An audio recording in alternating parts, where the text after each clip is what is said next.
I have rebuilt 43 pelvises in my career, and Emil Rask's is the 44th.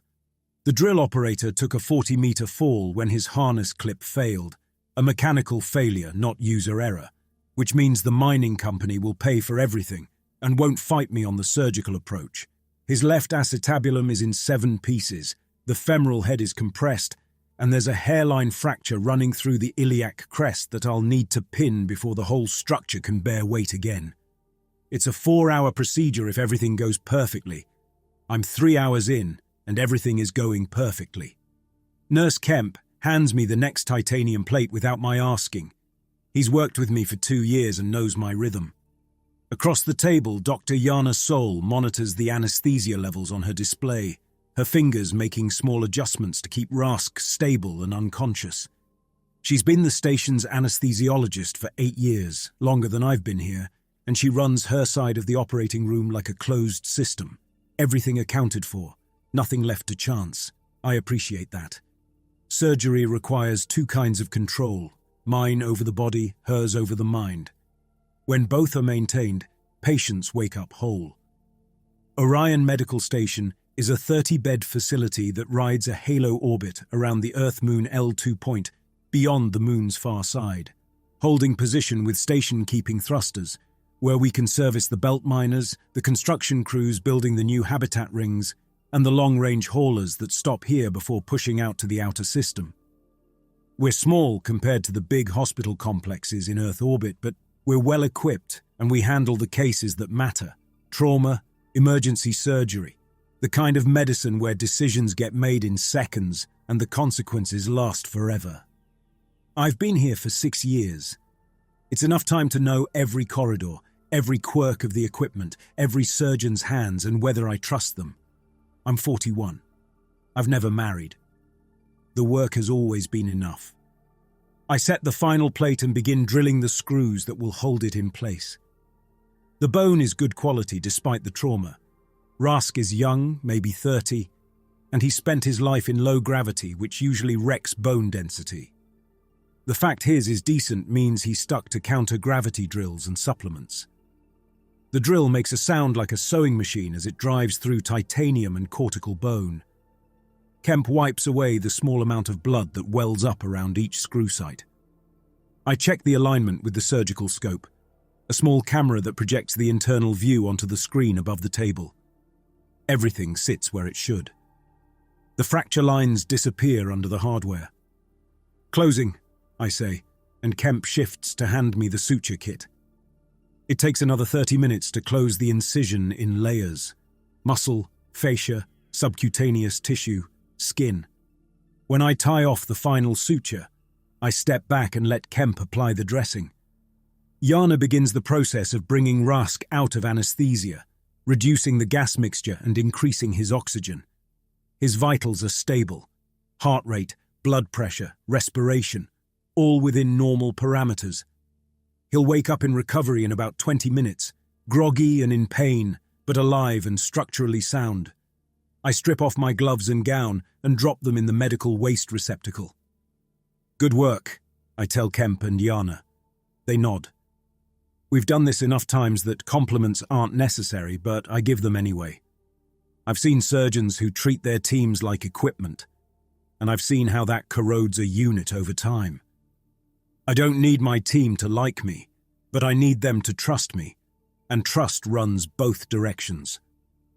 I leave Surgery 3, the smallest of our 5 operating rooms, tucked closest to the station's outer hull, and head to my office to dictate the surgical report. Surgery 1 was in a maintenance cycle this afternoon, which is why we used 3 for Rask's case. Its emergency purge duct runs near the hull, and even with the shutters closed, its filtration is marginally poorer during those cycles. It's a small room, barely large enough for a desk and a chair, but it has a viewport that looks out at the black. I like the black. It doesn't ask questions. I sit down and begin recording the details of the procedure: patient identification, injury mechanism, surgical approach, hardware used, estimated recovery time. I've written variations of this report so many times that the language comes automatically. Rask will need 6 weeks of limited weight bearing, Then another 6 weeks of physical therapy. He'll walk again. He'll probably even go back to work, though I'll recommend he avoid jobs that involve harness clips for a while. I finish the report and move on to the next item on my list, reviewing tomorrow's surgical schedule. 2 procedures, a hernia repair and a compound fracture of the radius. Both routine. Both scheduled for Surgery 1, which is larger and better ventilated than Surgery 3. I make a note to confirm that the hardware we'll need is in stock. The station's supply chain has been erratic lately. Something about shipping delays from the lunar manufacturing facilities, and I've learned to check everything twice. 4 hours after the surgery, I make my rounds. It's late in the station's day cycle. The lights in the corridors have dimmed to simulate evening. A psychological trick to help people maintain circadian rhythms in an environment that has no natural day or night. I walk the path I always walk, starting at the ICU, which is empty tonight, then moving through the step-down unit, which has 2 patients recovering from minor procedures, and finally to the general recovery ward, where Rusk should be awake by now. He is awake. I can see that from the doorway. He's sitting up in bed, his eyes open and tracking movement. Kemp is at the nurse's station, finishing his shift notes. I walk to Rusk's bedside and pull up a chair.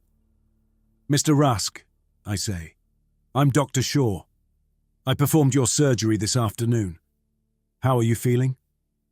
He looks at me, and something about his gaze is off.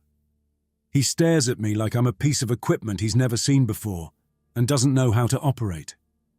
"Where is the Hesper?" he says. His voice is rough, but that's normal after intubation. The words, though, I don't recognize the reference. "I'm sorry?" I say. "The ship," he says, and now there's urgency in his tone. "The Hesper. Captain Aldrich. We were 3 months out of Nantucket, chasing a pod of rights off the Grand Banks. Where is she?" I keep my face neutral. Post-operative confusion is common, especially in patients who've been under anesthesia for several hours. The brain takes time to fully reboot, and sometimes the first thoughts that surface are strange ones. Fragments of dreams, childhood memories, things that don't make immediate sense. I've had patients wake up convinced they were late for appointments that happened 20 years ago. It passes. "Mr. Rusk," I say, keeping my voice calm and level. "You're on Orion Medical Station. You had a fall at the Hestia mining cluster and I repaired your pelvis. Do you remember the accident?" He shakes his head, but not in response to my question. It's a gesture of confusion, of someone trying to clear fog. "I don't know these words," he says.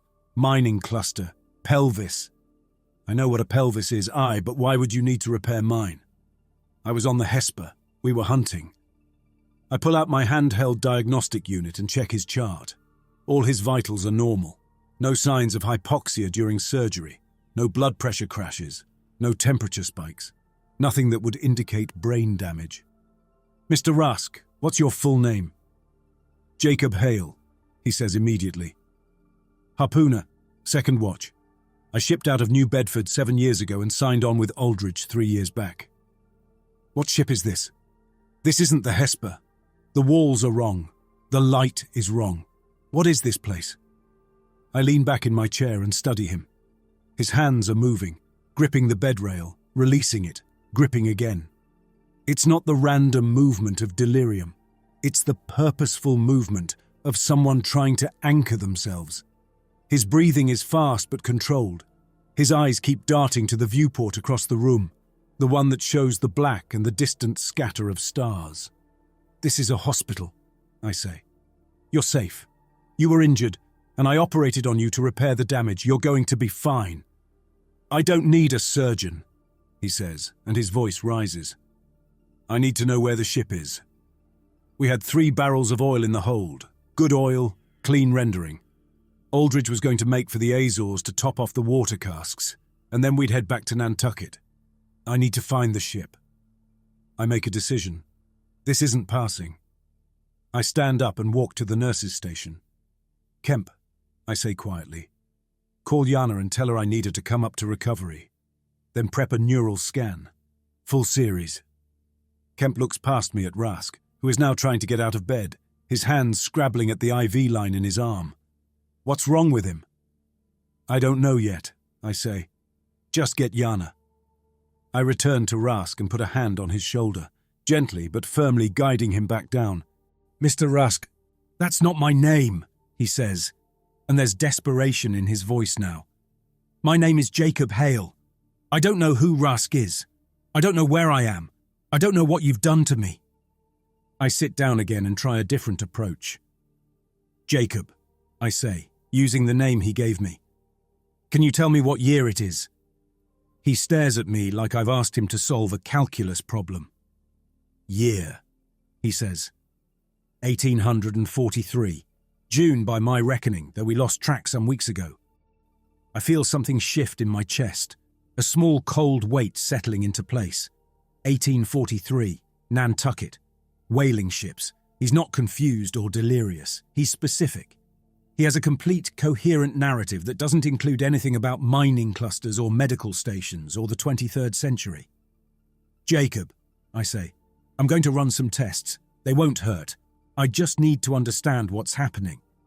He doesn't resist when Kemp wheels in the portable neural scanner, a device about the size of a suitcase that uses magnetic resonance to map brain activity. I position the sensor array around his head and initiate the scan. It takes 4 minutes. The results appear on my handheld, and I study them with the same focus I brought to his pelvis earlier. The brain tissue itself is intact, but the functional scan, the map of which areas are active and how they're communicating, is wrong. The language centers are lit up in patterns I don't recognize. The memory processing regions show activity levels that suggest active recall, not confusion or confabulation. His brain is working. It's just working as someone else's brain. Yana arrives while I'm reviewing the scans. She looks tired. She's been on shift for 12 hours, but alert.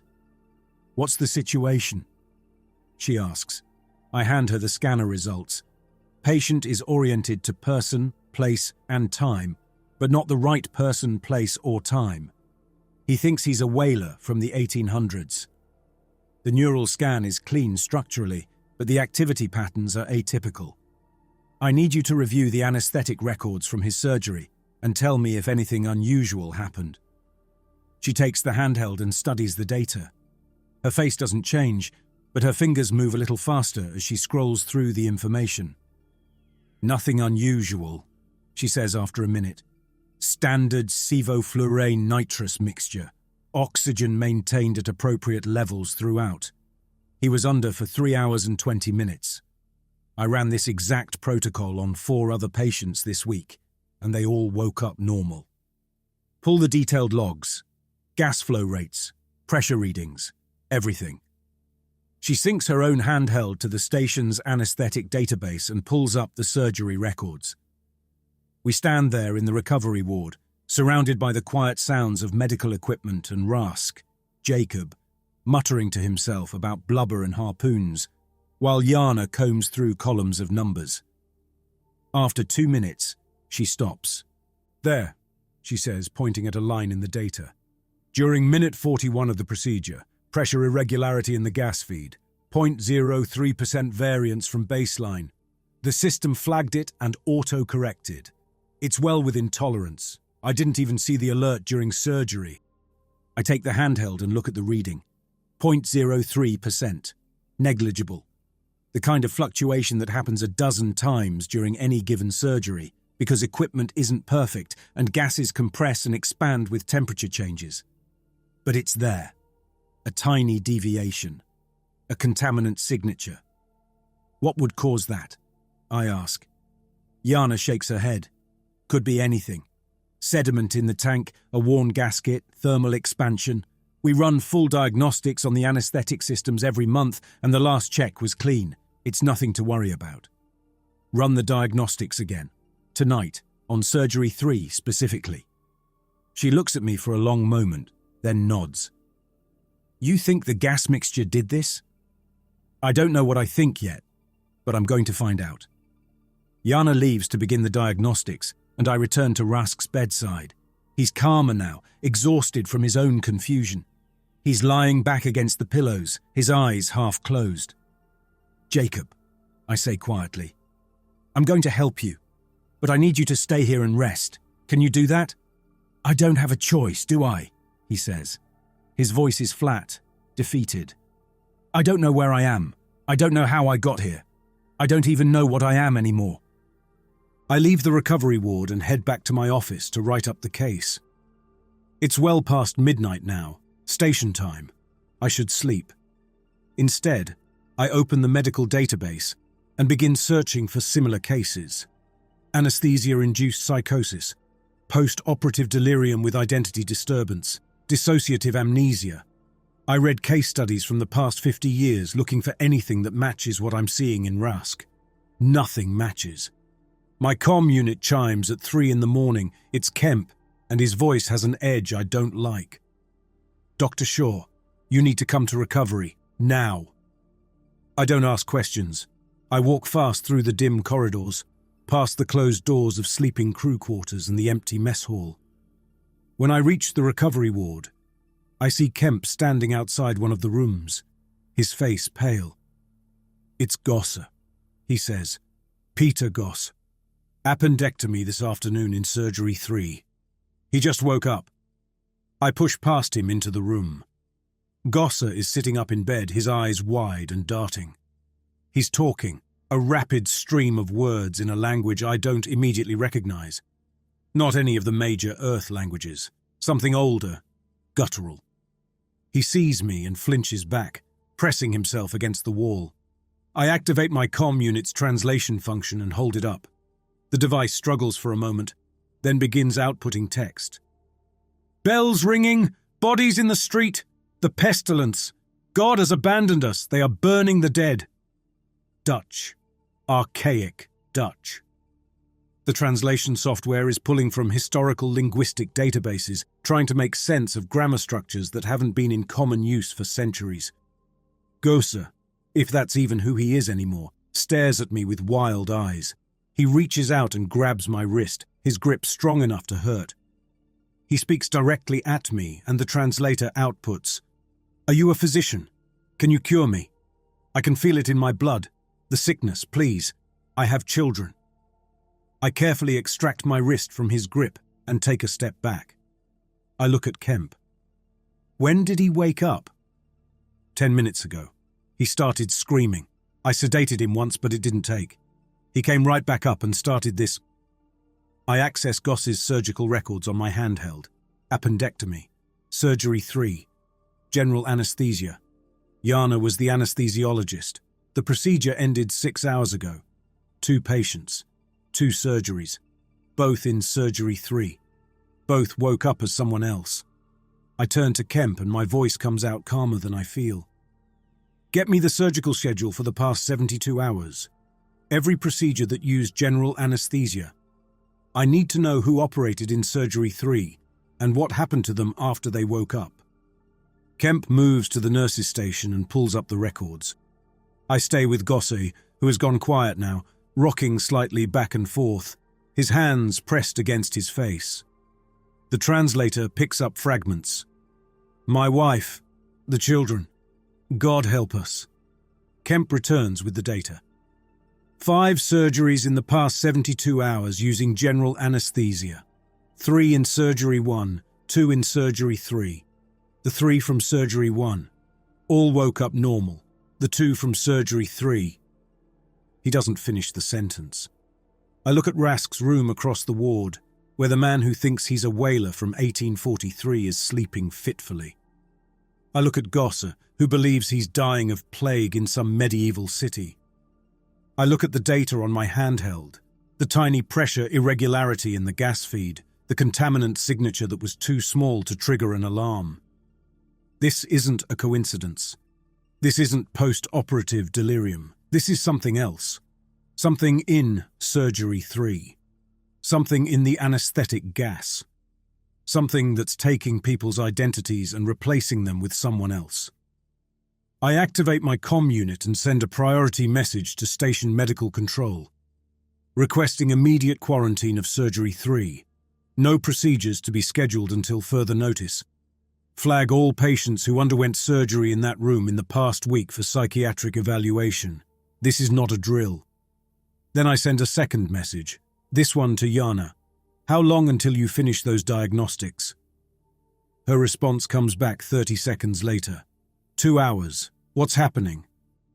I don't answer. Instead, I walk back to my office, close the door, and begin drafting the incident report that's going to change everything. I don't know what's causing this. I don't know if it's contagious. I don't know if Rusk and Gosse are going to recover or if they're going to stay trapped in these other lives forever. But I know one thing, with absolute certainty. This is just the beginning. Yana finishes the diagnostic sweep at 5 in the morning. I haven't slept. I've spent the past 2 hours cross-referencing every variable I can think of. Patient medical histories, drug interactions, pre-existing neurological conditions, even the specific batch numbers of the suture kits we used. Nothing connects Rusk and Gosse except Surgery 3 and the anesthetic gas that kept them unconscious while I worked. Yana finds me in the small laboratory adjacent to the surgical wing, a room we use for quick blood work and tissue analysis when we don't want to wait for the main pathology department to process samples. She looks worse than I feel, her face drawn and her eyes showing the particular kind of exhaustion that comes from being awake when your body insists you should be asleep. The systems are clean, she says without preamble. I ran every test we have.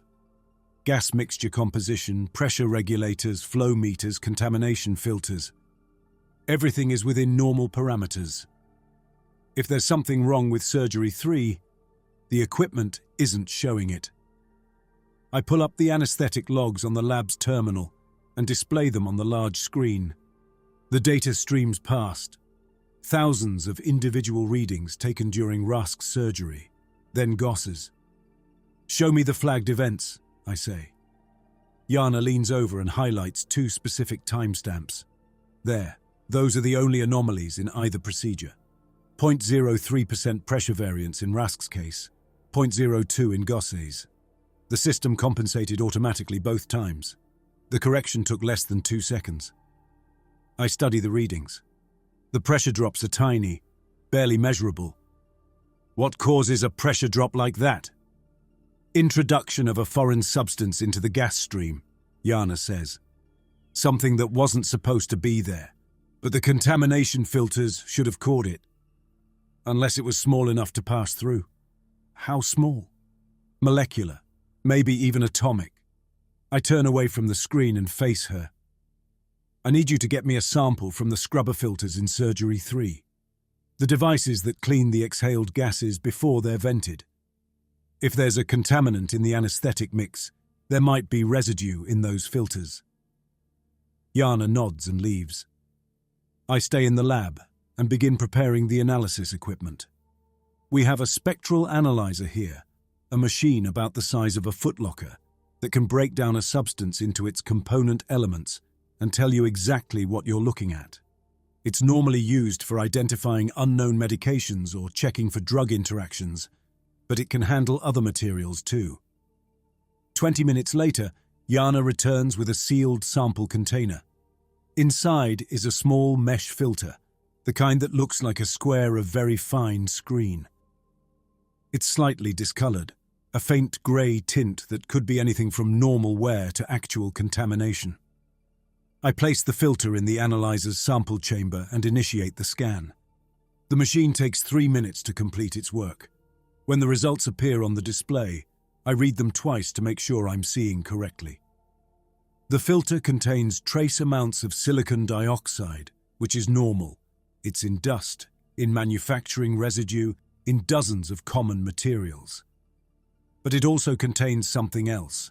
Complex hydrocarbon chains with a molecular structure I don't recognize, and a crystalline formation that the analyzer flags as unknown composition. Recommend further analysis. I save the data and send it to the station's bioanalysis department with a priority flag. Then I send a message to the department head. Need immediate consultation. Possible contamination event in surgical environment. This is urgent. The response comes back in 90 seconds. We'll be there in 10 minutes. Sable. Dr. Idris Sable runs the bioanalysis lab, a cramped 3-room facility on the station's lower deck where tissue samples and blood cultures get processed.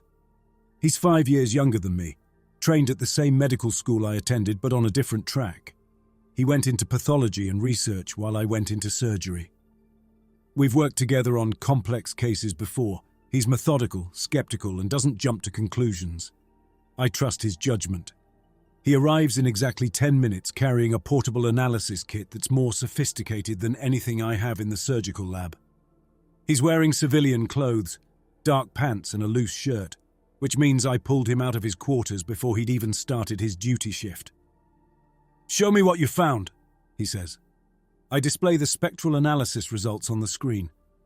Idris studies them for 30 seconds, then pulls out his own scanner and runs a secondary analysis on the filter sample.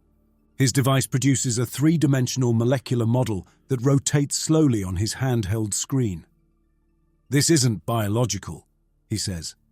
"At least not in any conventional sense. The hydrocarbon structure is too complex to be a simple organic molecule, but it's not synthetic either. It looks almost like..." He stops, zooms in on part of the molecular model, then looks up at me. "Where did this come from?" "Scrubber filter from surgery 3, I say. "It was in the anesthetic gas stream during 2 procedures. Both patients woke up with severe identity disturbances, complete personality displacement. They think they're different people from different time periods." Idris sets down his scanner and pulls up a chair. "Define identity disturbance." I tell him about Rask and Gosser. I describe the neural scans, the coherent but anachronistic memories, the complete absence of any awareness of their actual lives. Idris listens without interrupting, his face showing the kind of focused attention that means he's already forming hypotheses. "I need to see the patients," he says when I finish. We leave the surgical lab and walk to the recovery ward. It's early morning now, station time, and the corridors are starting to fill with the day shift crew. We pass technicians heading to their maintenance assignments and medical staff beginning their rounds. No one stops us. No one knows yet that something is catastrophically wrong. Rask is awake when we enter his room. He's sitting up in bed staring at his hands like they're foreign objects. When he sees me, his expression shifts to something I can't quite categorize, a kind of desperate hope that I might have answers. "Jacob," I say, using the name he gave me. "This is Dr. Sable. He's going to ask you some questions."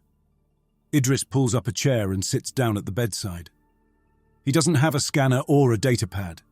He just looks at Rask and speaks in a calm, conversational tone. "Can you tell me the last thing you remember before waking up here?" Rask's jaw works for a moment before he speaks. "We were hunting a right whale. Big one, maybe 50 barrels of oil in her if she was a pound. I had the iron, the harpoon, in my hands.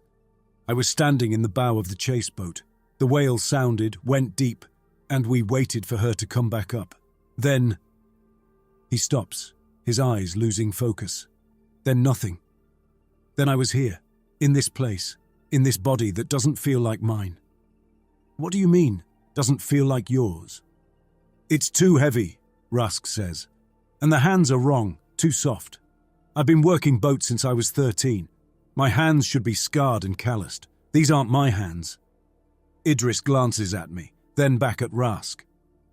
"Do you have any memory of being Emil Rask? Of working as a drill operator? Of the Hestia mining cluster?" "No," Rask says. "I don't know those words. I don't know that life. It's like you're describing someone else." We spend another 5 minutes with Rask, then move to Gosse's room. Gosse is worse. He's curled on his side, his eyes open but unfocused. He's speaking quietly in that archaic Dutch, a continuous stream of words that the translator picks up in fragments. "The bodies pile higher. No one will help us. God is punishing us for our sins." Idris doesn't try to interview him. He just observes for a moment, then gestures for me to follow him out of the room. We stand in the corridor outside the recovery ward. Idris pulls up the molecular analysis results on his handheld again. "This substance," he says, pointing at the complex hydrocarbon structure. "I want to run it through the station's external sensor archive. Can you get me access?" "Why the sensor archive?" "Because this looks like something that came from outside the station. The molecular structure is too unusual to be manufactured, and it's not present in any of our supply shipments. If it came from outside, the external sensors might have logged something." I pull out my own handheld and send an access request to the station's operations department. It takes 2 minutes to get approval. I forward the clearance to Idris. "I'll need an hour," he says. "Maybe 2. Go get some rest. You look like you're going to fall over." I should rest. I've been awake for nearly 24 hours. But I know I won't sleep, so instead I go back to my office and begin writing a more detailed report on what's happening. I document every detail. The surgeries, the patient's symptoms, the pressure irregularities in the gas feed, the unknown substance in the filters. I write it in the clearest language I can manage because I know this report is going to end up in front of people who aren't surgeons and who need to understand exactly what we're dealing with. Idris calls me 90 minutes later. "You need to see this." I meet him in the bioanalysis lab.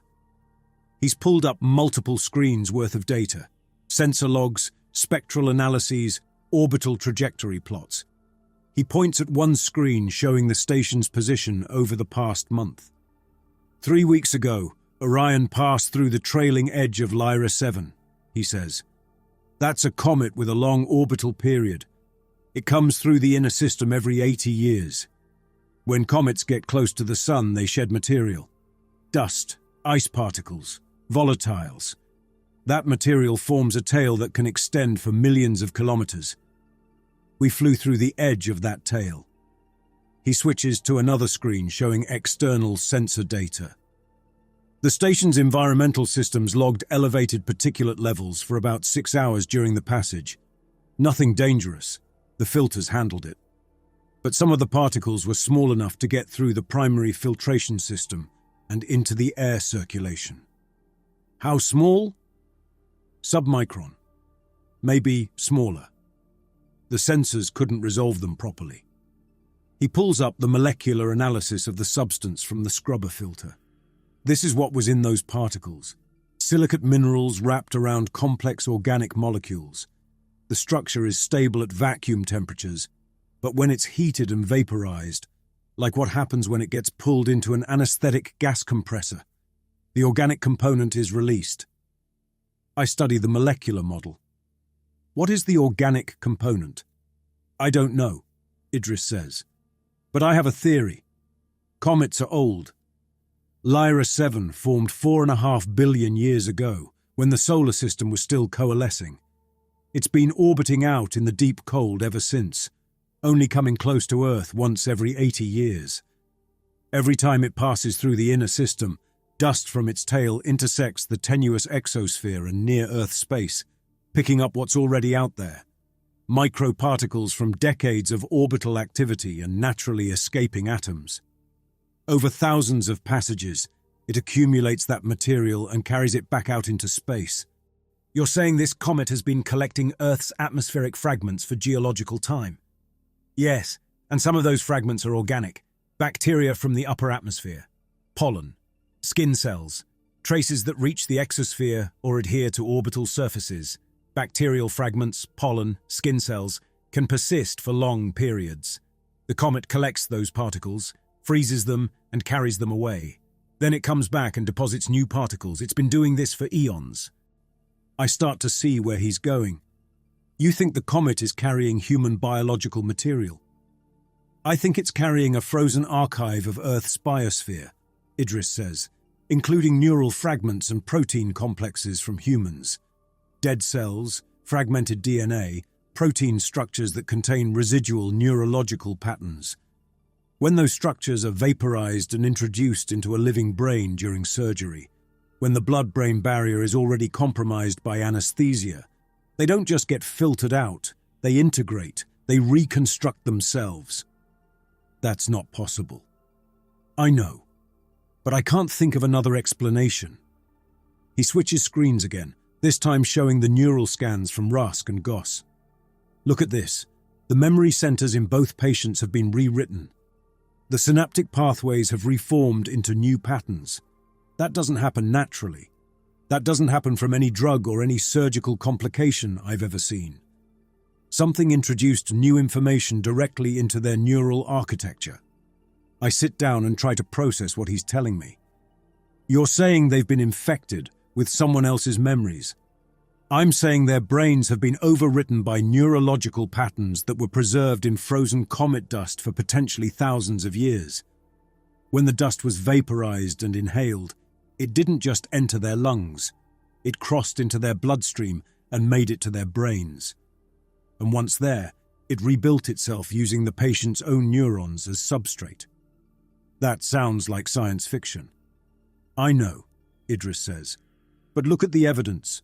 2 patients, both exposed to the same contaminant, both waking up with complete personality replacements that are too coherent to be random. They're themselves, just not the selves they used to be. My comm unit chimes. It's Kemp. Dr. Shaw, you need to come to recovery. We have another one. I look at Idris. He's already picking up his analysis kit. We move fast through the corridors, not quite running, but close. When we reach the recovery ward, I see a crowd of medical staff gathered outside one of the rooms. Kemp is trying to keep them back. It's Lund, Kemp says when he sees me. Bjorn Lund, cargo handler, crushed hand in a loading accident. You operated on him yesterday in Surgery 3. He woke up 20 minutes ago. I push through the crowd and enter the room. Lund is sitting on the edge of his bed, his bandaged hand held carefully in his lap. He's not speaking. His eyes are fixed on something in the middle distance, and his free hand is moving in precise, repetitive gestures. I recognize what he's doing after about 10 seconds. He's signing. Not the standard sign language used across the solar system for comm silence protocols or emergency situations. This is something older, more fluid. His fingers form shapes and patterns that mean nothing to me. Idris pulls out his handheld and activates the translation program. It takes longer than it did with Goss's Dutch. The software has to search through archived linguistic databases, but eventually it produces text. The machines never stop, 17 hours today. My ears don't work anymore, but I can still see the mouths moving, still see the anger in the foreman's face. What language is that? I ask. American Sign Language, Idris says, but not the modern version. This is closer to the variant used in the mid-21st century, before the linguistic reforms that standardized it. He watches Lund's hands move. He's describing factory work, industrial conditions. He thinks he's deaf. I move closer to Lund and position myself directly in his line of sight. I speak slowly and clearly, even though I know he can't hear me in whatever reality he's occupying. Can you understand me? Lund's eyes focus on my face. His hands move. I can see your mouth, but I don't know what you're saying. Where am I? This isn't the dormitory. This isn't the textile plant. Am I in a hospital? Did something happen? The translation software outputs the text, and I read it with the same sinking feeling I had with Rask and Gosse. 3 patients now. 3 different time periods. 3 complete personality replacements. I turn to Idris. We need to seal Surgery 3 immediately. No one goes in. No one uses the equipment. No one even enters the room until we know how to contain this. It's not just Surgery 3 anymore, Idris says. He's looking at his handheld, at data I can't see from where I'm standing. The contamination is in the station's ventilation system. The particles that got through the main filters have been circulating for 3 weeks. They're everywhere. Surgery 3 just had the highest concentration because of its position near the outer hull, where the initial particle infiltration occurred. Environmental later traced a slow leak in the bay's secondary intake bypass valve, which let higher counts into that room than any other. But every room on this station has been exposed. I feel my hands go cold. How many surgeries have we performed in the past 3 weeks? Kemp pulls up the schedule on the wall terminal. 14 procedures requiring general anesthesia, 5 in surgery 3, 9 in other operating rooms. Of those 14, he scans down the list. 11 patients have already been discharged. Only 3 are still here: Rask, Gosser, and Lund. Contact the discharged patients, I say immediately. All of them. I need to know if they've experienced any cognitive or personality changes since their surgeries. Kemp nods and moves to the comm station. I turn back to Idris. If the contamination is station-wide, why did only the surgery 3 patients develop symptoms? Concentration, Idris says. Surgery 3 had the highest particle density because of its location. The other operating rooms had lower exposure levels, not enough to trigger the neurological rewriting. But if we keep operating, if we keep exposing patients to anesthesia in an environment with any level of contamination, eventually we're going to see more cases. It's just a matter of dose and time. Our working rule is simple. Only deep volatile anesthesia sustained longer than 90 minutes in a contaminated recirculating loop lets enough carrier molecules cross the transiently opened blood-brain barrier. Lighter sedation or regional blocks don't meet that threshold. So we stop all surgeries. You can't stop all surgeries. This is a trauma center. People will die if we stop operating. He's right. We serve the belt miners, the construction crews, the transport workers. Half the injuries we see are immediately life-threatening. A ruptured spleen, a severed artery, a compound skull fracture. Those don't wait for us to solve an atmospheric contamination problem. My comm unit chimes again. This time it's not Kemp. It's a priority call from Commander Greaves, the station's commanding officer, and the man who makes decisions about lockdowns, evacuations, and everything else that falls under crisis management. Greaves is 53, career military before he transferred to civilian station command, and he has a reputation for solving problems with the most direct method available. I've worked with him for 6 years, and I've never seen him choose a complex solution when a simple one would suffice. "Dr. Shaw," he says, his voice clipped and formal. "Report to the command center immediately. We have a situation." I end the call and look at Idris. "You're coming with me." We leave the recovery ward and take the lift up 3 levels to the command center. A circular room with viewports on all sides and a central console that displays station systems, orbital position, and communication channels. Greaves is there with his operations staff, 5 men and women who manage everything from life support to docking schedules. He looks at me when I enter, and I can see he already knows some of what's happening. "I've been reviewing the medical reports you filed this morning," Greaves says without preamble. 3 patients with complete personality displacement following surgical procedures. Cause unknown but suspected to be environmental contamination from comet debris. Is that accurate? "Yes," I say. "We've traced the contaminant to the anesthetic gas systems, but Dr. Sable has determined that the source particles are present throughout the station's atmosphere. We can't guarantee any surgical environment is completely safe." Greaves processes this in about 2 seconds. "Recommendation? Suspend all elective surgeries immediately. Maintain emergency surgical capability, but implement enhanced filtration protocols. Begin a full atmospheric scrubbing cycle to remove the contamination, and quarantine the 3 affected patients until we understand the mechanism better." "How long will atmospheric scrubbing take?" 72 hours minimum, says one of the operations staff, a woman named Torres who manages environmental systems. "Longer if we want to guarantee removal of submicron particles. And during those 72 hours, we have no surgical capacity." "We have limited capacity," I say. "We can still perform emergency procedures, but every surgery carries a risk of causing personality displacement in the patient." Greaves is quiet for 5 seconds. Then he says, "What's the recovery prognosis for the affected patients?" This is the question I've been dreading. "Unknown. The neural changes appear to be permanent.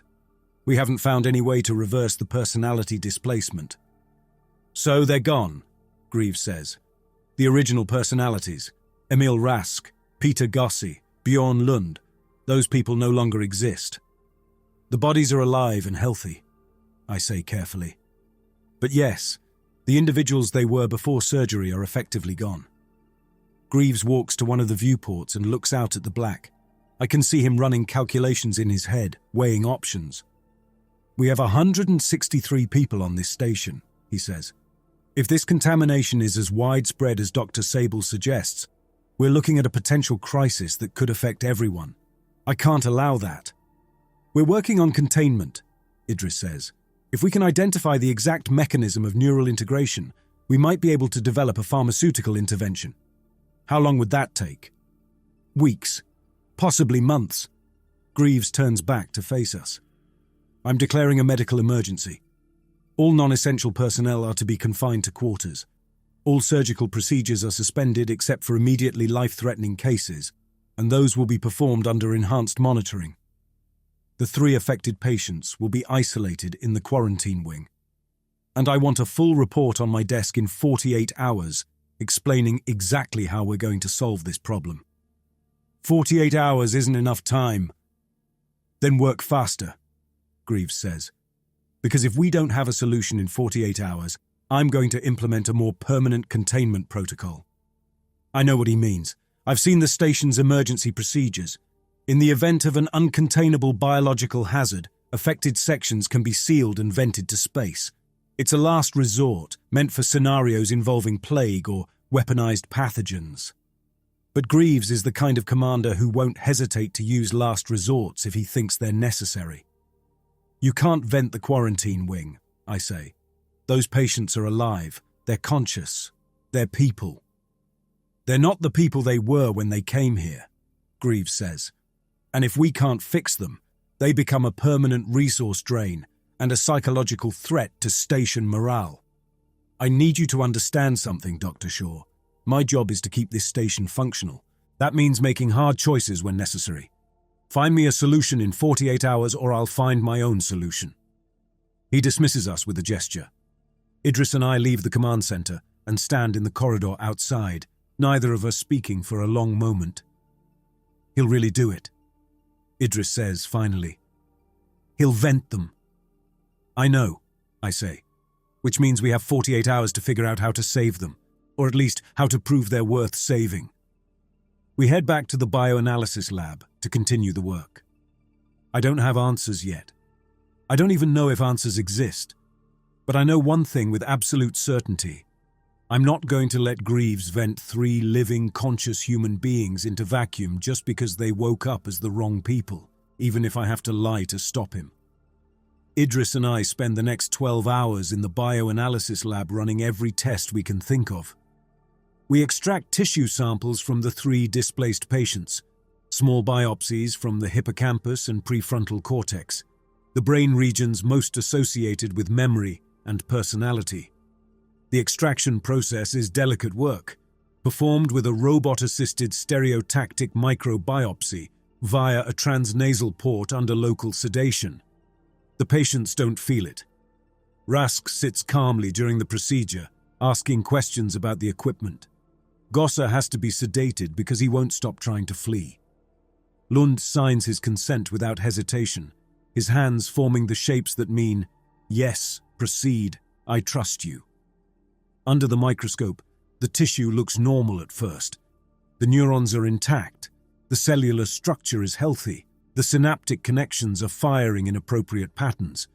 But when Idris runs a functional magnetic resonance trace, a scan that shows not just the physical structure, but the active pathways of neural communication, the difference becomes clear. "Look at this," he says, bringing up 2 images side by side on the screen. The left image shows a normal brain scan, the neural pathways forming a familiar pattern of interconnected clusters. The right image shows Rask's brain, and the pathways are arranged differently, like someone took the same building blocks and constructed a completely different structure. "The synaptic connections have been rebuilt," Idris says, "systematically. The long-term memory centers show activity patterns consistent with decades of accumulated experience, but those decades aren't Emil Rask's life. They're someone else's life, someone who lived 200 years ago and died long before Rask was born. I lean closer to the screen. How is that possible? You can't transplant memories. You can't copy neural patterns from one brain to another. You can if the information is encoded at the molecular level, Idris says. He pulls up the analysis of the comet dust particles, the complex hydrocarbon structures we found in the scrubber filters. These molecules aren't random. They have a structure, a template. When they enter the brain and encounter living neurons, they don't just dissolve, they interact.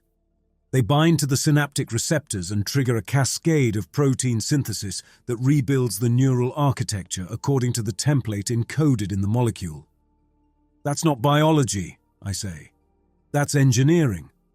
It's both. Think about how DNA works. It's a molecular template that contains instructions for building an organism. This is similar, except the template contains instructions for building a mind. The comet spent thousands of years collecting organic debris from near-Earth space and the exosphere. Every time it passed through, it gathered material: dead cells, protein fragments, and neural fragments from human activity and natural exospheric escape. That material froze in the comet's tail and was preserved in vacuum. The molecular patterns survived. And when the comet came back and we flew through its tail, we brought those patterns into the station. I sit down and try to process the implications. You're saying every grain of dust that came off that comet potentially contains someone's preserved neural signature. Not a complete signature, just fragments. But when those fragments are vaporized and inhaled during surgery, when the blood-brain barrier is compromised by anesthesia and the molecules can cross directly into neural tissue, they don't just get filtered out. They find living neurons and use them as substrate to reconstruct the original pattern. It's like... He pauses, searching for the right analogy. It's like a seed. The comet dust carries the seed of a consciousness, and the patient's brain is the soil where it grows. We've started calling the molecules mnemocytes, prion-like mnemonic polymers that self-template on synaptic proteins. Inert when cold, they activate when vaporized in a high-shear closed-loop vaporizer, bind to lipid rafts, and trigger targeted protein synthesis that recasts local circuitry. Then the original consciousness, Rask, Gosser, Lund, what happens to them? Overwritten, Idris says. The new pattern doesn't coexist with the old one, it replaces it. The memories are still there, buried in the neural structure, but they're inaccessible. The new identity is layered on top like scar tissue growing over a wound. The person underneath is gone.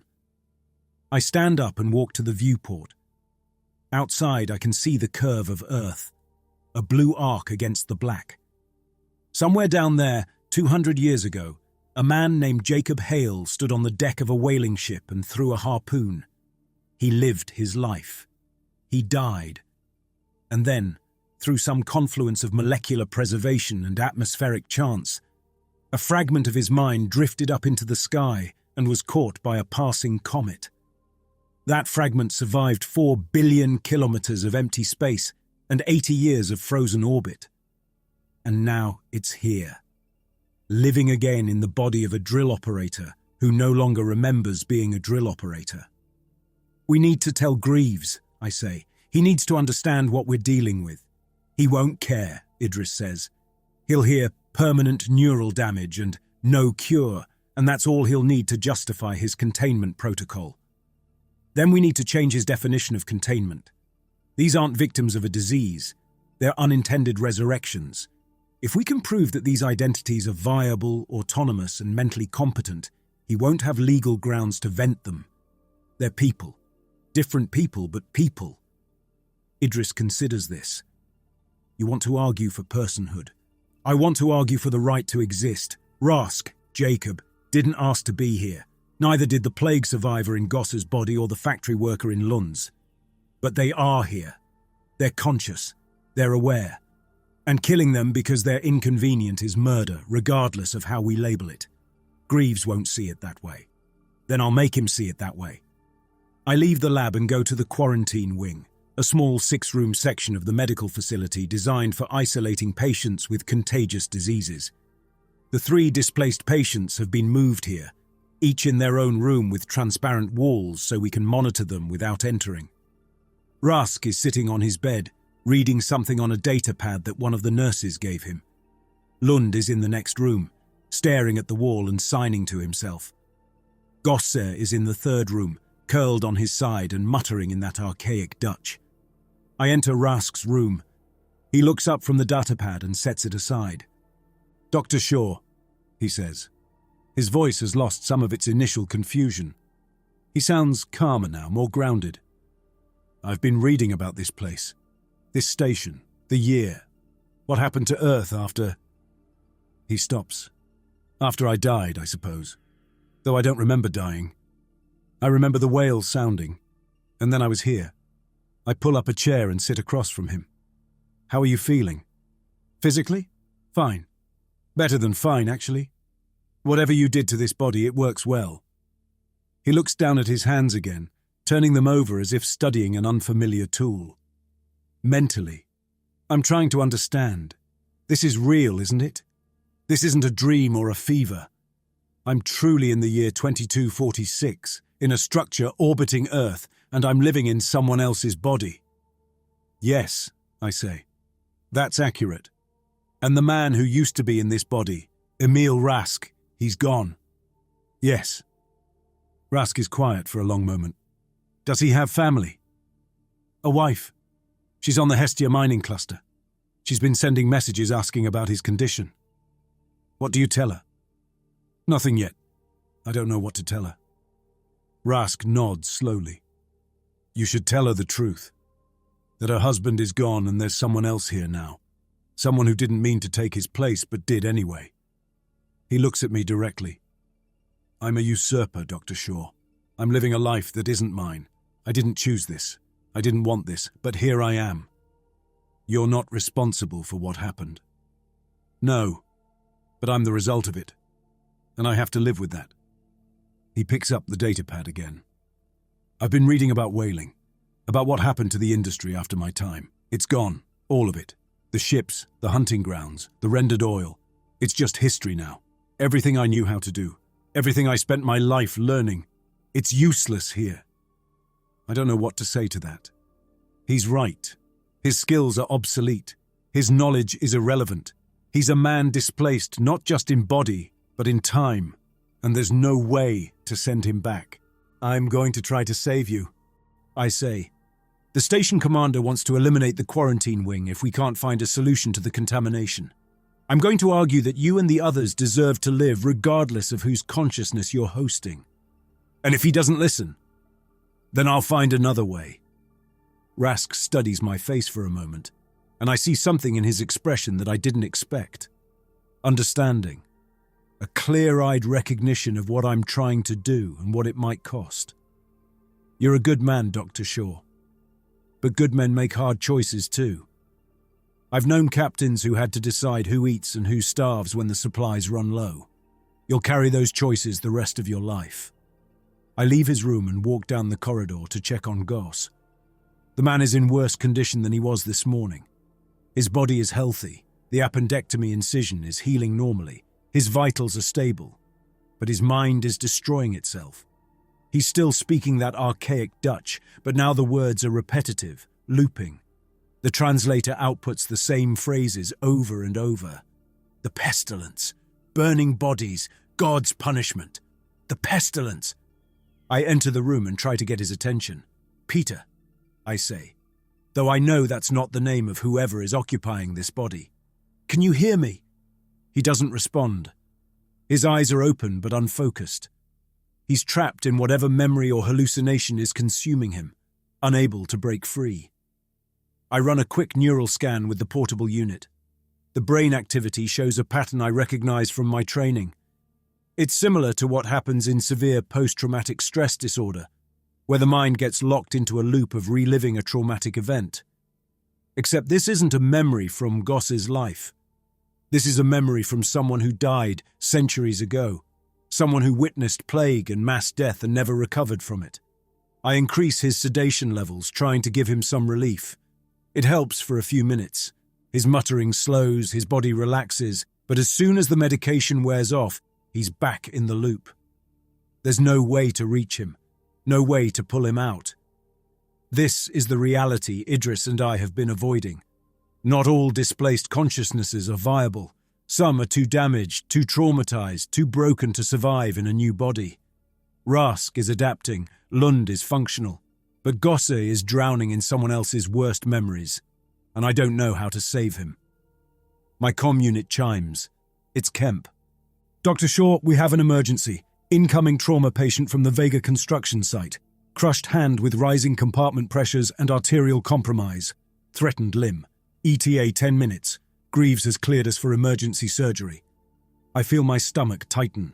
Another surgery. Another patient who will need general anesthesia. Another chance for the comet dust to create a fourth displaced consciousness. Which operating room? I ask. Surgery 1. It's the only bay still cleared for emergency use. Has Surgery 1 been tested for contamination? Environmental RAN scans. Particle levels are elevated but below critical threshold. Greaves signed off on it. I end the call and stand in the corridor outside Goss's room, weighing the options.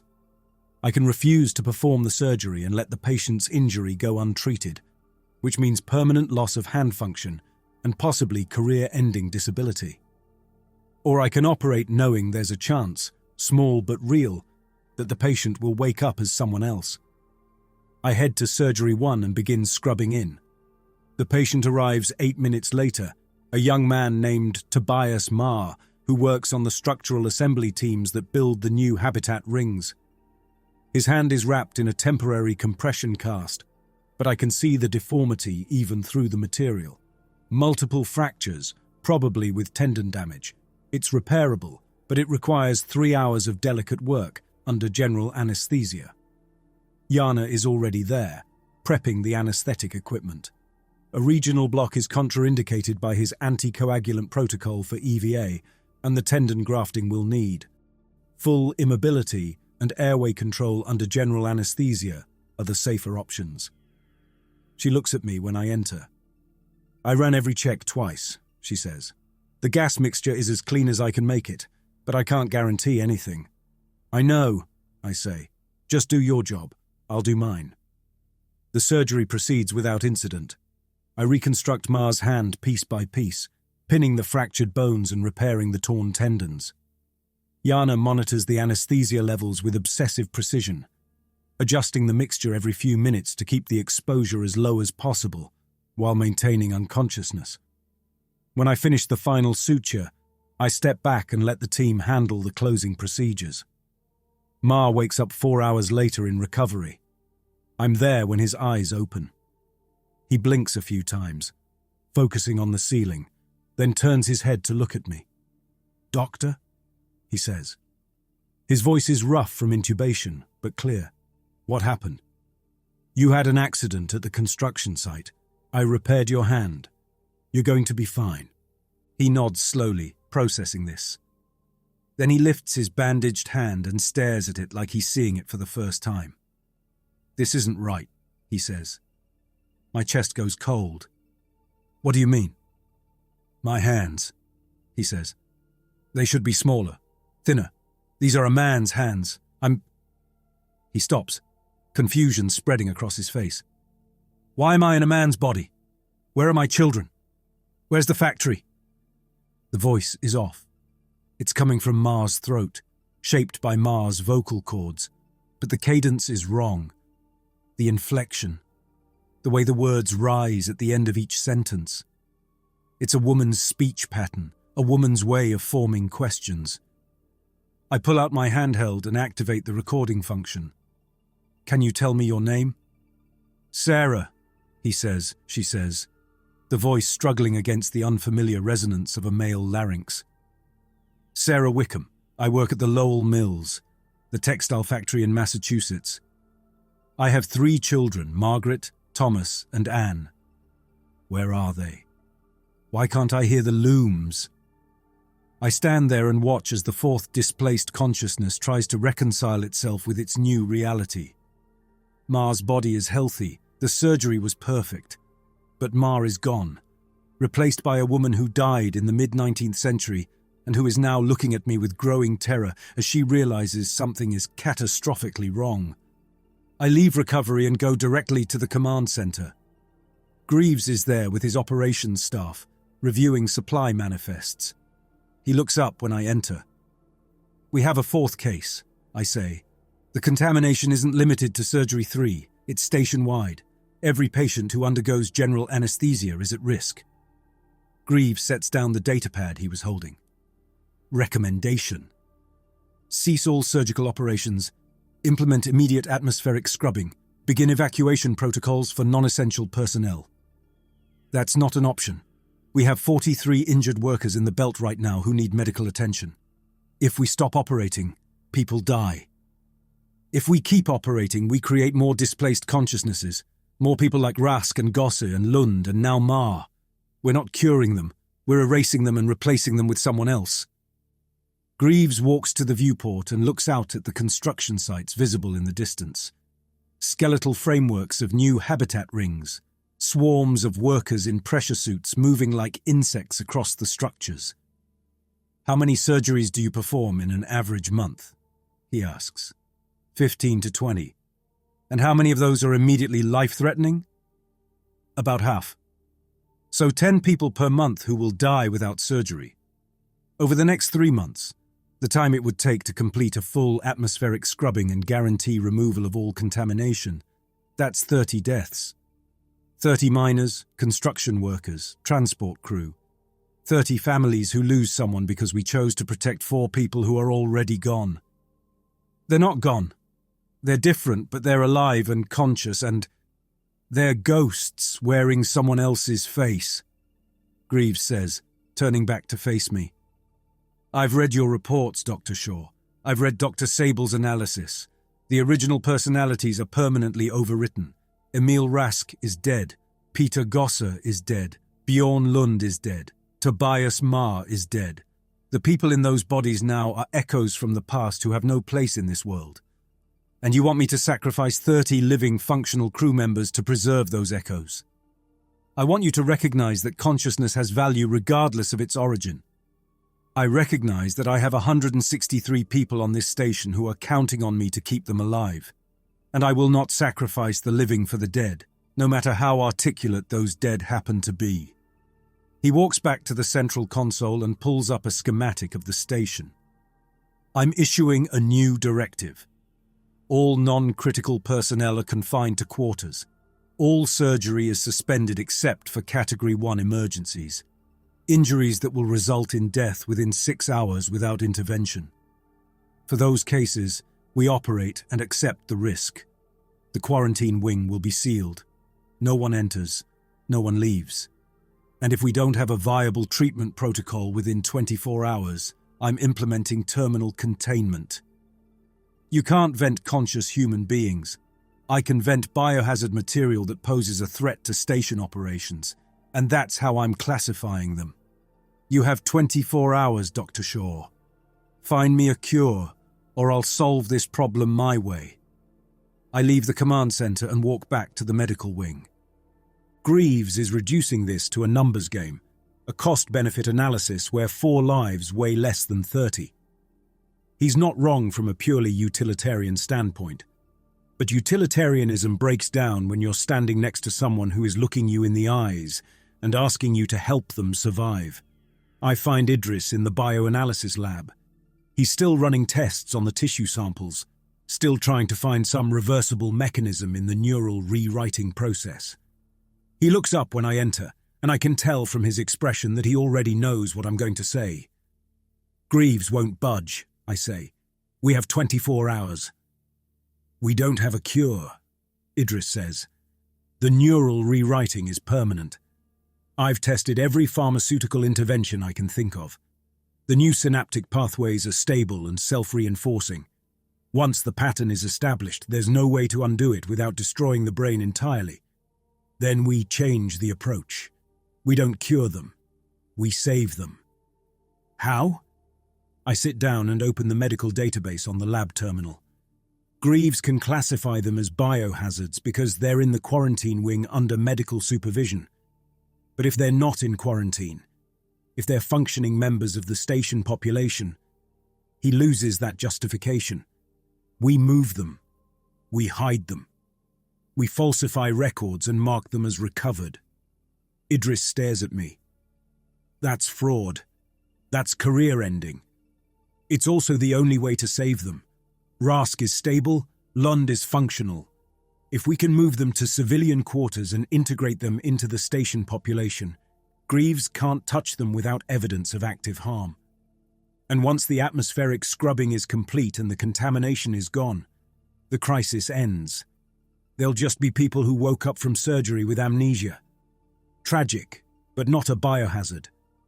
What about Gosse and Mara? I think about Gosse, trapped in his loop, unable to break free from memories of plague and death. I think about Sarah, who woke up in a man's body and is still trying to understand what happened. They're too unstable to move. They'll have to stay in quarantine, which means they'll be vented. Yes. Idris is quiet for a long time. Then he says, "You're choosing who lives and who dies. I'm choosing who I can save. It's not the same thing. It feels the same." He's right. It does feel the same. But I can't save all four. I don't have the resources, the time, or the authority. I can save two. Or I can save none. The math is brutal, but it's the only math available. "Will you help me?" I ask. Idris looks at the tissue samples on his workbench, the neural scans on his screens, the data that represents 3 weeks of trying to solve an unsolvable problem. Then he nods. "I'll help, but you need to understand something, Dr. Shaw.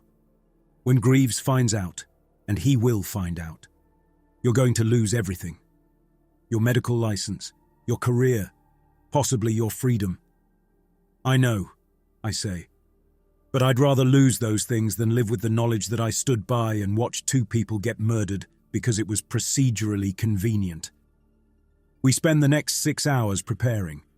I pull up Rask's and Lund's medical files and alter them, changing their discharge status from quarantine to recovered with minor cognitive impairment.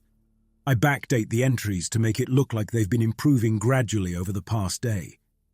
I forge Dr. Sable's signature on the discharge authorization forms. I create work assignments for both of them. Rask goes to the hydroponics section, where the station grows supplemental food in algae tanks and controlled growth beds, and Lund goes to the machine shop, where his signing won't be seen as unusual since half the work is done in sound-dampened environments anyway. Then I move them.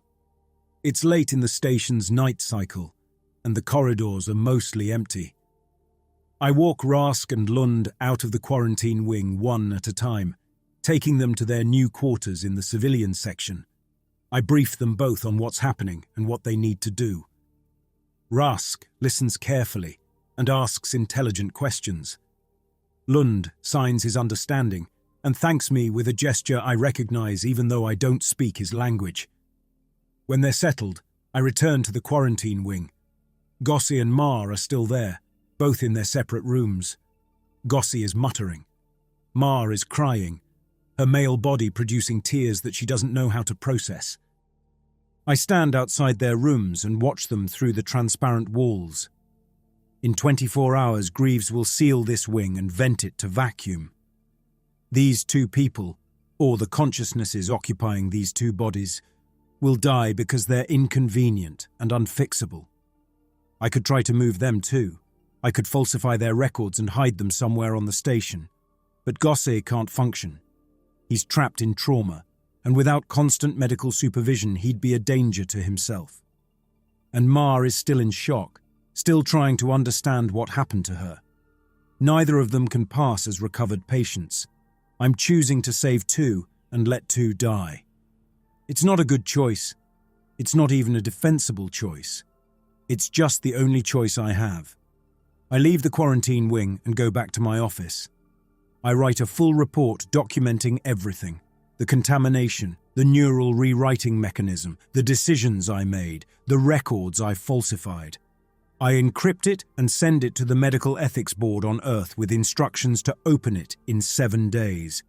If Greaves finds out what I've done before then, at least there will be a record. At least someone will know what happened here. Then I sit at my desk and wait for morning, when Greaves will come to check on my progress, and I'll have to look him in the eye and lie about everything. Greaves arrives at 0600, exactly when the station's day cycle begins.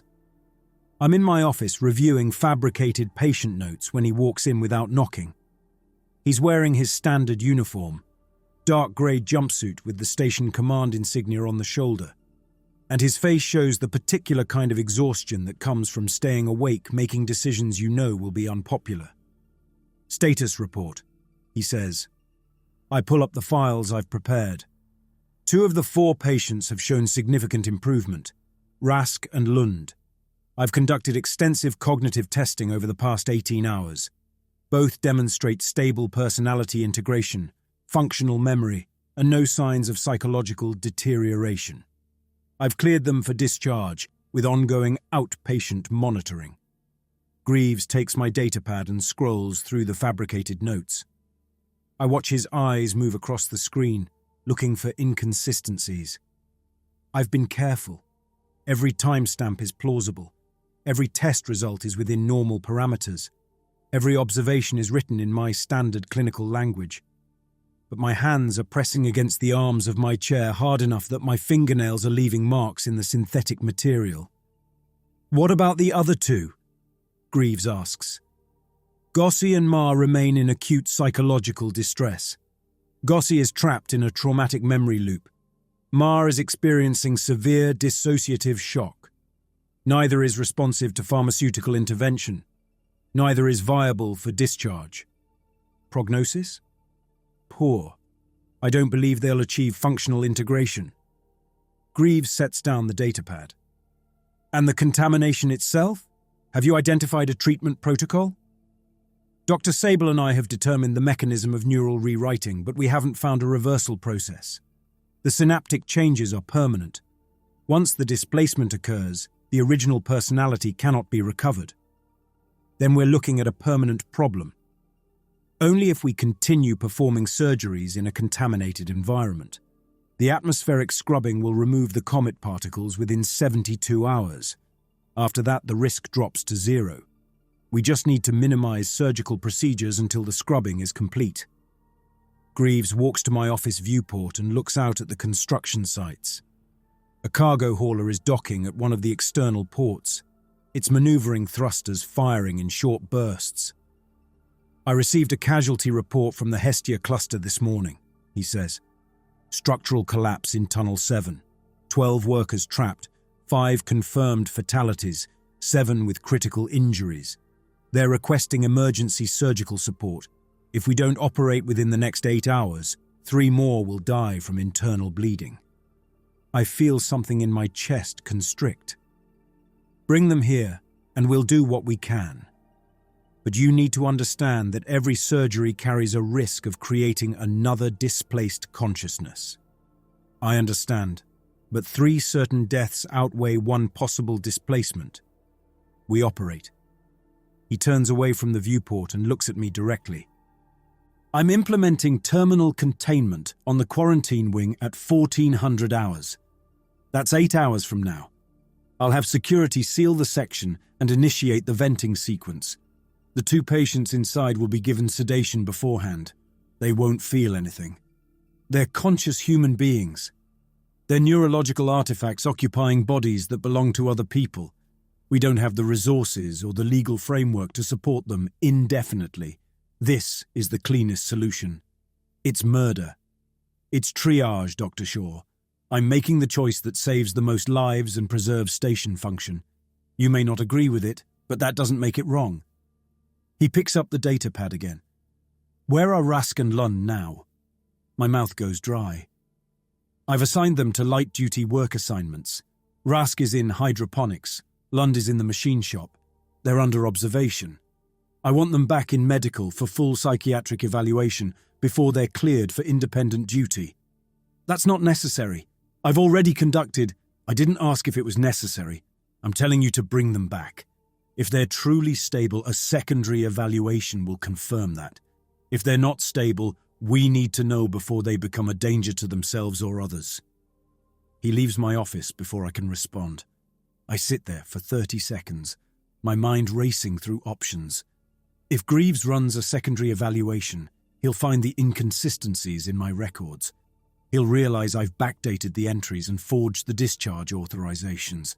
And once he knows I've falsified medical documents, he'll have grounds to charge me with everything from fraud to endangering station safety. I could run.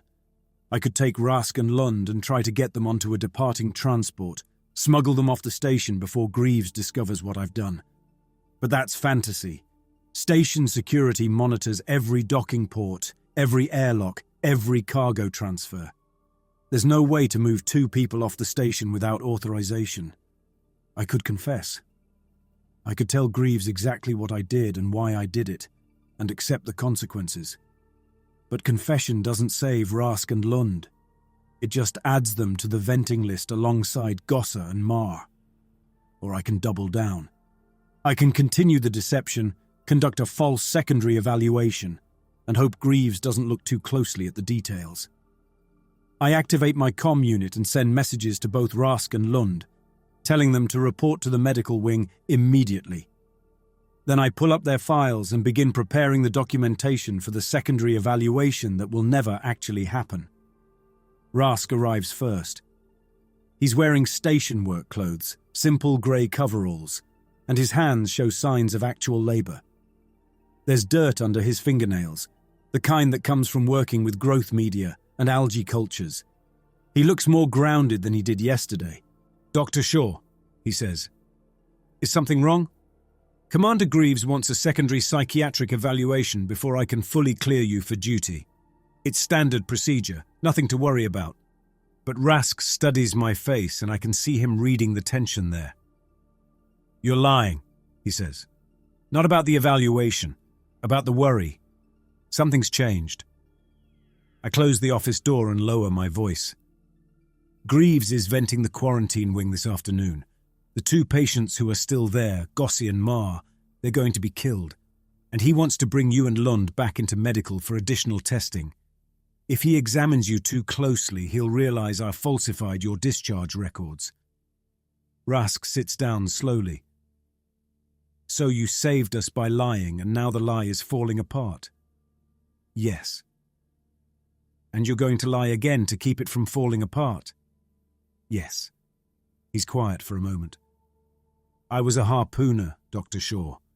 I've killed whales, dozens of them. I've stood in the bow of a chase boat and driven an iron through blubber and muscle and watched a creature that weighs 50 tons bleed out in front of me. I've rendered their bodies down to oil and bone and sold what was left for profit. I'm not afraid of blood, and I'm not afraid of death. But I am afraid of being the reason someone else dies in my place. You're not responsible for what happens to Gossi and Mar. Aren't I? You chose to save me instead of them. That's a choice. And choices have consequences." He looks down at his hands again. Those hands that don't feel like his own. "I know what you're trying to do. You're trying to prove that people like me deserve to live. But if you have to lie and cheat and watch others die to make that argument, maybe the argument isn't as strong as you think it is. The alternative is letting Greaves vent all 4 of you. Maybe that would be the honest choice. I'm not interested in honest choices that result in unnecessary deaths. No. You're interested in necessary deaths that result in honest choices." He stands up. "Run your evaluation, Dr. Shaw. I'll tell you whatever you need me to tell you. But don't pretend this is about saving me. This is about you trying to sleep at night after making a choice no one should ever have to make. And I understand that. But it doesn't make the choice any less unbearable." He leaves the office. Lund arrives 10 minutes later, and I conduct the same abbreviated conversation. though Lund's responses come through hand signs that I have to translate using my datapad. He's more pragmatic than Rusk, more focused on survival than philosophy. He signs his agreement to cooperate and doesn't question my methods. I spend the next 2 hours fabricating evaluation reports for both patients. I document cognitive tests I never performed and psychiatric assessments I never conducted. I create a paper trail that shows steady improvement and functional integration. I forge Dr. Sable's signature on the consulting physician line. And when I'm finished, I send the completed files to Greaves with a recommendation that both patients be cleared for full duty status. His response comes back 30 minutes later. Approved. Monitor for 30 days and reassess. I've bought them time. A month of time. After that, I don't know what happens. But it's something. At 1300 hours, I walk to the quarantine wing. Greaves is already there with 2 security officers and a medical technician. The technician is preparing sedative injections, a cocktail of drugs designed to render someone unconscious within 30 seconds. Greaves sees me approach and nods. "You don't need to be here, Dr. Shaw." "Yes, I do." He doesn't argue. The security officers enter Ma's room first. She's sitting on the edge of her bed, her male body hunched forward, her hands clasped together. She looks up when they enter, and I can see understanding dawn in her eyes. She knows what's about to happen. "Please," she says, and the voice is still wrong, still struggling against vocal cords that don't produce the sounds she expects. "I have children. Margaret is 7. Thomas is 5. Anne is 3. They need me. Please don't do this." The security officers don't respond. They're following orders. One of them holds her arm steady while the medical technician administers the injection.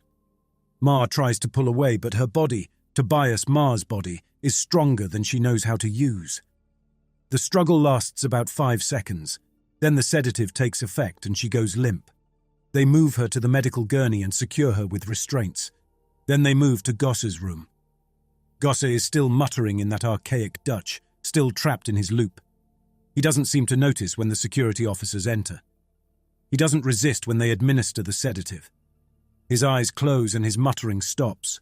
And for the first time since he woke up from surgery, he looks peaceful. The security officers wheel both gurneys out of the quarantine wing and down the corridor toward the airlock chamber, a small room at the edge of the medical section that's normally used for disposing of biohazard materials. Greaves and I follow. The medical technician stays behind to decontaminate the quarantine rooms. The airlock chamber is a cube about 3 meters on each side, with heavy doors on opposite walls. The inner door leads to the corridor we're standing in. The outer door leads to space. The gurneys are wheeled inside and positioned in the center of the chamber. Ma is unconscious, her breathing slow and steady. Gosse is unconscious, his face relaxed.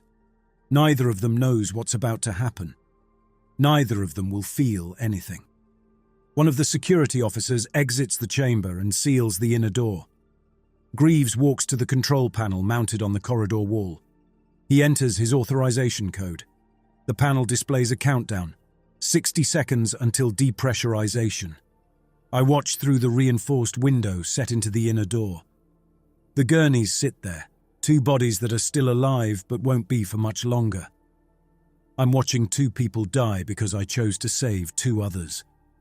I'm watching the direct consequence of my decision manifest in physical reality. The countdown reaches 0. The outer door opens. The atmosphere in the chamber vents into space in less than 2 seconds. I see the bodies convulse once, an involuntary reaction to explosive decompression, and then go still. The gurneys are pulled toward the outer door by the escaping air, their restraints holding them in place. And then it's over. The outer door closes. The chamber is empty and silent. Greaves enters a command on the control panel, and the chamber begins repressurizing, filling with air from the station's reserves. In 10 minutes, someone will enter and retrieve the gurneys. The bodies will be processed according to standard procedures. Tissue samples preserved, remains cremated, personal effects catalogued and shipped to next of kin. Emil Rask's wife will receive ashes that aren't really her husband's. Tobias Marr's family will receive ashes that aren't really their sons. I turn away from the window and walk back to the medical wing. Greaves doesn't follow me. Neither do the security officers. I walk alone through corridors that suddenly feel longer than they should be. When I reach my office, I find Rusk sitting in my chair. He's reading something on my data terminal, medical journals, from the look of the screen. He looks up when I enter. "It's done," I say. He nods slowly. "Did they suffer?" "No, they were sedated. They didn't feel anything." "That's something, at least." He stands up and moves away from my desk. "I've been reading about neural plasticity, about how the brain adapts to new information and new environments. It's remarkable, really. The human mind is more resilient than I would have thought. I spent most of my life on sailing ships, and now I'm reading about space stations and neural architecture on a device that would have seemed like sorcery in my time. And I'm understanding it. Not all of it, but enough." "Where are you going with this?" "I'm going to survive, Dr. Shaw. Not because I want to honor Emil Rask's memory. I never knew him, and I can't honor what I don't remember. But because you made a choice to save me. And that choice cost 2 other people their lives. I'm going to make that choice mean something. I'm going to learn everything I can about this world. I'm going to contribute something useful. I'm going to justify the space I'm occupying in this body and on this station. You don't owe me anything. I owe someone something. Maybe not you. Maybe Emil Rask's wife, who lost her husband so I could exist. Maybe those 2 people who just died in the airlock. Maybe just the universe in general. But I owe something, and I'm going to pay it." He leaves my office. I sit down at my desk and stare at the terminal screen, still showing the medical journals Rask was reading.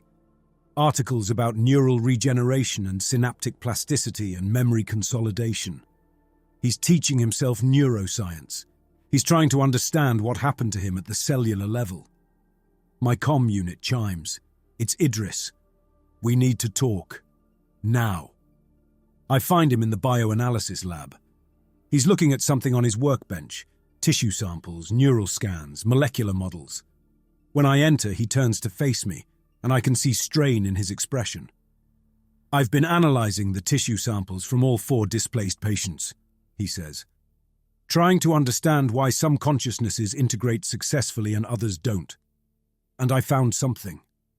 He pulls up a comparison on his screen, showing neural scans from all 4 patients side by side. Rask and Lund show stable integration. Their neural pathways have settled into coherent patterns. But Gosse and Marr, look at this. He highlights specific regions in their scans. Their neural activity shows continuous oscillation. The new patterns are trying to establish themselves, but they're conflicting with residual structures from the original personalities. It's like trying to run 2 different operating systems on the same hardware. Eventually, one has to win or the system crashes. So Gosse and Marr were never going to stabilize. Probably not. The consciousnesses they were hosting were too damaged or too incompatible with the host bodies. Gosse's personality was built on trauma. Someone who died in the middle of a plague outbreak. Someone whose last coherent thoughts were terror and suffering. That's not a stable foundation for consciousness. And Marr, Sarah, she was a woman in a man's body. The physical dysphoria alone would have been psychologically devastating even without the temporal displacement. So even if I had fought harder to save them, they would have suffered. Yes. Though that doesn't make your choice any easier to live with. No, it doesn't. Idris sets down his analysis tools. Greaves is going to find out what you did. Maybe not today or tomorrow, but eventually someone will audit the medical records. They'll see the backdated entries and the forged signatures. And when that happens, you're going to lose everything. I know. And you did it anyway. Yes. He's quiet for a moment. Then he says, I've been thinking about what happens next. The atmospheric scrubbing will be complete in 60 hours. After that, the contamination risk drops to near zero. We can resume normal surgical operations. The crisis will be over, but the consequences will remain, 2 people are dead who might have lived if different choices had been made. 2 people are alive who might have died, and you're the one who drew that line. I drew the line I could draw. That's all anyone can do. That's a surgeon's answer. But you're going to carry this the rest of your life. I know. I leave the lab and return to my office. I should write an updated report. I should document what happened in the airlock chamber. I should complete the paperwork that will close out the cases of Emil Rask, Peter Goss, Bjorn Lund, and Tobias Marr. But instead I just sit at my desk and look out the viewport at the black and the stars, and the distant smudge of Lyra 7, already moving away from us on its 80-year orbit.